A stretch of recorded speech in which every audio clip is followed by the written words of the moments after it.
How's it, guys? Welcome back to the channel.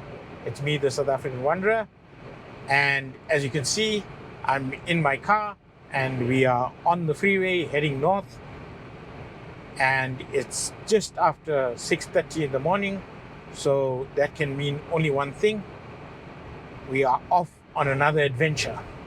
Turn left. Then you will arrive at your destination. And here we are, guys, at Phalaborwa Gate, which is sort of the gateway into the northern part of the Kruger Park. So I'm going through to Letaba today, and Shingwetsi tomorrow, and then up to Punda on Thursday, joining the birding on foot. That's going to be from Thursday to Sunday, basically. 6 days in the park, and then 1 day in Thohoyandou on the way back home. I'll try to get out to Pafuri as well, but let's see how that goes. Hopefully going to be a good birding trip, because that's the primary objective, but 2 days to see what else we can see while we're in the park. So yeah, it's just about lunchtime now. I'm going to have something to eat and then going to make my way in. Hi there. How are you? Good, and you? Absolutely. No, nothing. May I have a look in the boot, please? Yeah, sure. Did you bring drones? I have a drone, but I know not to use it in the park, because I'm going to. I have to make sure you don't use it. May I see? It's here. How are you going to make sure, but? I have to lock it inside here. If there's zip ties in the back, you can zip tie it. Yes, you have to help me so that we can lock it inside something that you cannot take it out. Okay, then you just put the zip like. Oh no, that is too far. Let me take my. Okay, guys, we are in. Just one small hassle. It's my drone bag. I brought the drone because there's a possibility I can get it up in Thohoyandou, but you're not allowed to have the drone in the park, apparently. It's almost treated as a firearm, where they put a steel cable on and lock the bag. So I had to find a bag that was suitable to be locked. So the bag that the drone came in wasn't lockable, so I had to put it in another bag and basically lock off a column of the bag. So we just got in now to Phalaborwa Gate, and Phalaborwa Gate is the gateway into the north of the park, with the closest camp being Letaba camp. It is still quite early. It's the middle of the day, so animals are going to be scarce. But what I'm going to do is make a quick turn to Sable Dam, which is the overnight hide that you can stay at. Prashin and I visited previously. Make a quick stop there, see if there's any interesting birds, and then head off to Letaba itself. Once I get to Letaba, I'll set up camp and head out for the afternoon drive. So basically one afternoon drive from Letaba, and then tomorrow I will have another morning drive from Letaba out towards Shingwetsi, stop at Mopani camp, and then have breakfast maybe at Mopani camp. And I'm not too sure if I'll be able to go up the Tropic of Capricorn loop. The last time we were here, Prashin and I saw the Montague's Harrier on that loop, so gonna try and get out onto it as well. Got the camera on the seat next to me. Before I enter the gate, I got my settings sorted out so that if we come across anything, I'm ready to shoot. and made sure that I formatted the cards, and the cards are empty so that I can shoot with the cards empty, knowing that I'm not needing to offload any cards. So just a quick preparation before getting in. So as you can see, the fauna around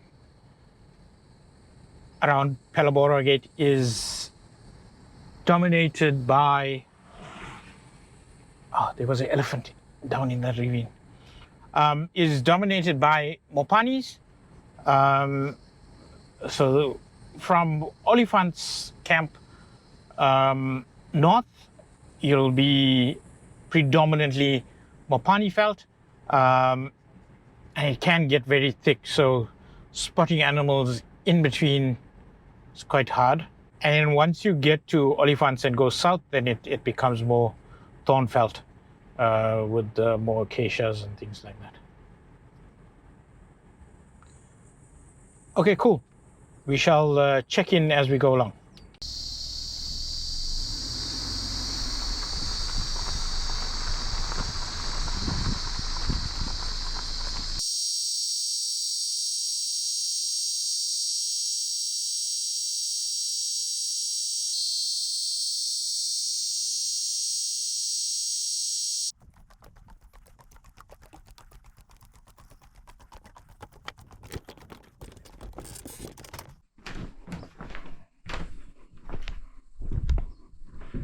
So these boards turn into beds. People here overnight.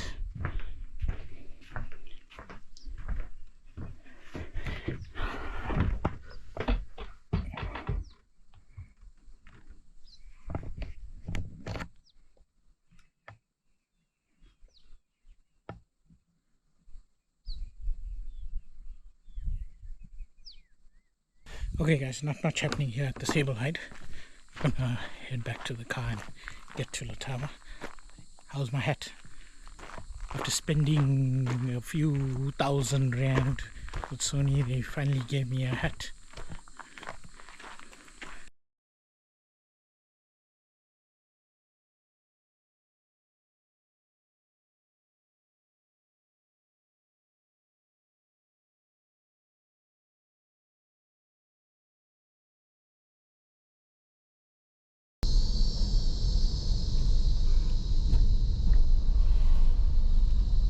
The birding action almost started as soon as we arrived at Letaba camp. When we were there in February, Prasheen and I noticed that there was a family of green wood hoopus that were nesting in the trees in front of the reception. So almost as soon as I got to the parking lot, I got the camera out, and sure enough, there the green wood hoopus were. This time not feeding chicks, but still foraging for bugs in the trees in front of the reception, and I could get off a few shots quite quickly.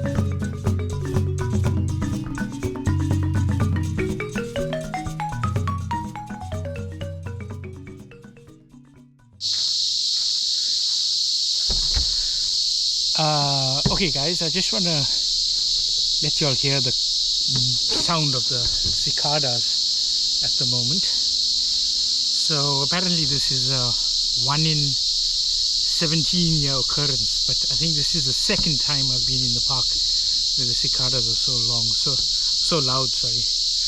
So I think it's actually cycles with cicadas being born every few years that cause this problem. Okay, so camp is set up. Tent took just over 10 minutes to set up, and just gonna have a nice cool drink and then head out for the afternoon drive at around 4 o'clock. Okay guys, so one quick other thing. If you are camping at Letaba, all the power points are these round power points. I think specifically for, or I know them to be associated with caravanning. So if you are using a normal 3-pin like I am, you will need one of these adapters, which I didn't know but had to buy at the shop. So just a quick warning almost. Okay guys, so after a little bit of hard work, it's time for the afternoon drive. So we're going to leave our tent as a symbol for where we're staying, and we're going to head out. So it's just going 4 o'clock, and I've got a bit of a plan. I'm going to go down the S94 and then come back up the S52. Should take about 2 hours, not the longest loop, and then the gate will be at, I think, 7 o'clock today. It's November, yeah, 7 o'clock. So I will be back at camp almost at 6 o'clock, but then I'll drive past camp and go up to the Letaba river, and I'll take in the river at sunset, or as close to sunset as possible, because I still need to give myself about half an hour to get back to camp after that. So I'm sure you're still hearing the cicadas, and they just get louder in some sections and not so bad in some sections. They're bad in camp, but yeah, we'll try and make the best of it. Maybe I'll put the mic on as well, because it's quite noisy as well. There's a few low water sort of drainage lines that cross the road, so we're going to check all of them. You never know what water birds you're going to find there, and yeah, hopefully we can find some of the bigger mammals as well, now that it's cooling off in the day. There's no sightings board at the reception. They are retouching the roof of the reception, so they haven't moved the sighting board temporarily. So I have no idea of, you know, where people saw anything today. I spoke to the receptionist, but she says she just came on shift as well, so she's not 100% sure either. So we're gonna give this loop a chance. Usually I would also go out on the night drive, but it's been a long drive in, and I need to have an early start tomorrow, so I will give the night drive today a skip. We're gonna have 3 night drives at Punda. Some impala crossing. So we're gonna have 3 night drives at Punda, and hopefully get, you know, most of the nightjars and some of the owls as well. So I think, yeah, today we can skip the night drive, although, you know, the birds around Letaba may be different from the birds you know, up at Punda.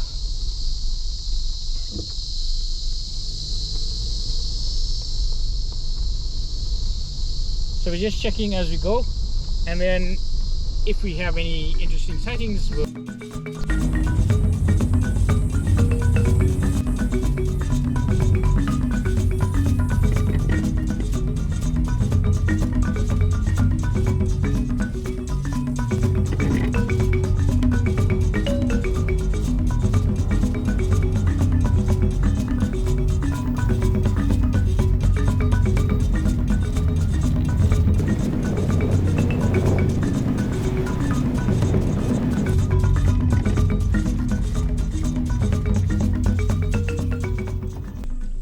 it's always good to check these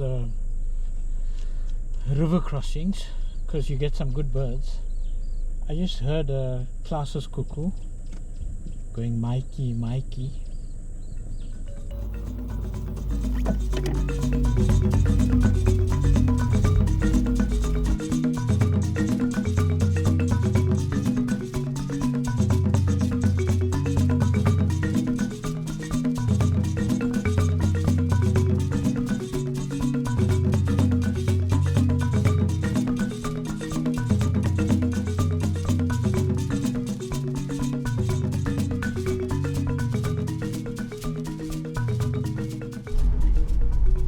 And we are back past the Letaba camp.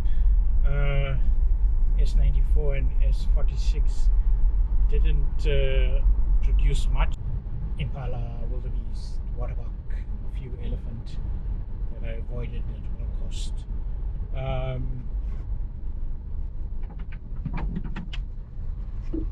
see a Wahlbergs flying over us.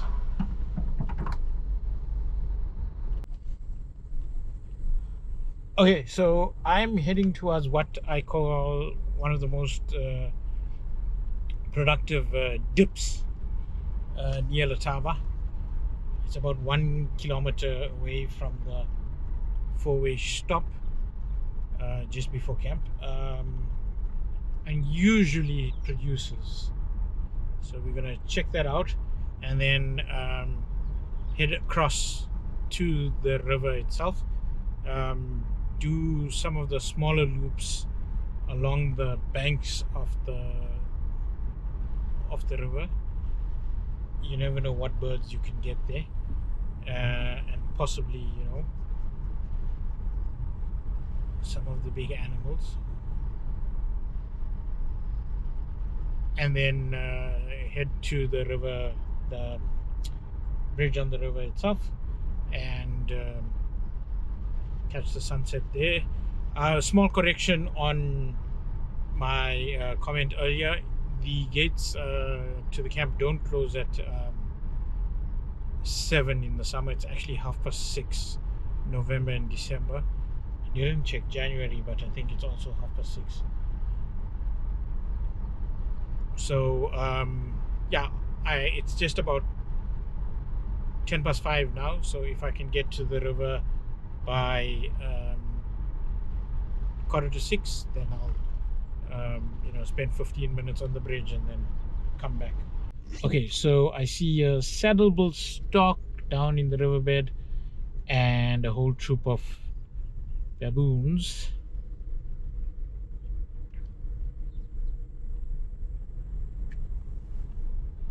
Just on the sand in the middle of the river.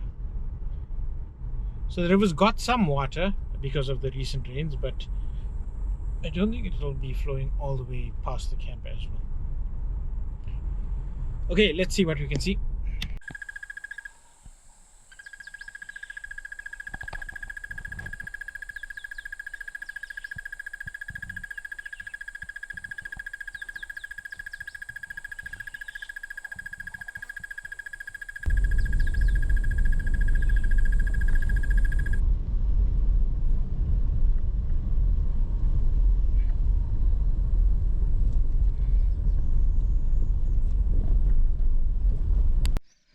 Okay guys, so I'm on the bridge at Letaba.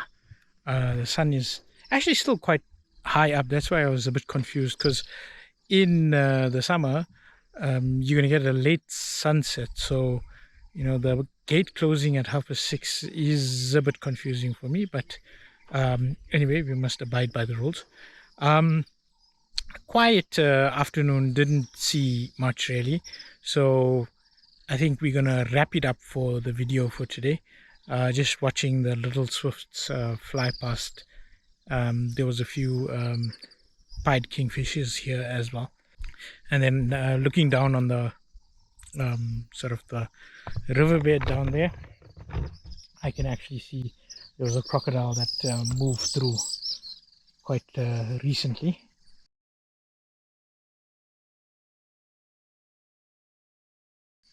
Out of the water, and I'm not too sure where it went. maybe across to the other part of the river. But yeah, end of the first afternoon in the park. Even though it was quiet, it's just good to be back, grateful to be back in the park and be able to be watching a sunset here on the Letaba River. Tomorrow we head up to Shingwetsi.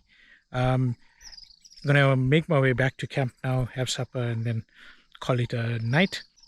If we see anything on the way, we will obviously report back. But if the video ends now, then it was a quiet return to camp.